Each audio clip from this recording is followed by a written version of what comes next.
So you have the bed rail from Honmido, and in this video I'm going to try to get this installed on your bed. And it's going to be a pretty short video because the installation process cannot be easier. So all you need to do is find a spot on your bed that you want to install this. At this point, you're just going to lift up the mattress and slide it under. They do give you a strap if you'd like to attach it to your mattress, but personally I never do that, and they stay secure for me.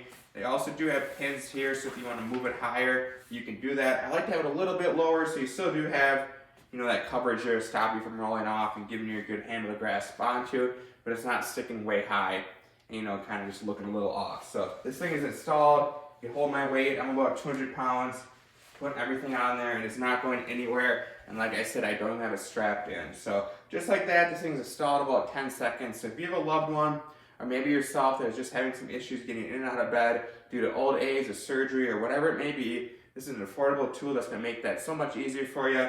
Pockets here to store your stuff. So great little tool. I give it 2 thumbs up.